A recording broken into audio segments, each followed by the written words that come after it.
Hello everyone, সবাই কেমন আছো? আমি অনেক ভালো আছি। Welcome to my mini blog. আজ চলে এলাম নবদ্বীপের রাস দেখতে। চৈতন্য মহাপ্রভুর জন্মভূমি নবদ্বীপ শহর বা নবদ্বীপ ধামের অন্যতম উৎসব হলো রাস। তাই আজকে আমরা চলে এলাম নবদ্বীপের রাস দেখতে।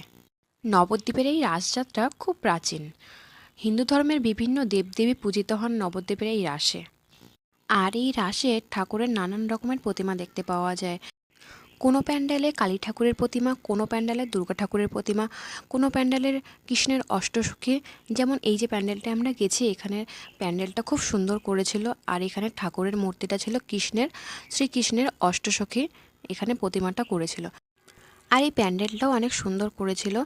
এই প্যান্ডেলটা জারোয়াদের নিয়ে করেছিল। আন্দামানে যে জারোয়ারা আছে সেই জারোয়াদের নিয়ে থিমটা করেছিল। আর কাজগুলো করেছিল নারকেল গাছের সব জিনিস দিয়ে থিমটা করেছিল। নারকেল গাছের পাতা, নারকেলের ফুল, নারকেলের ছবি,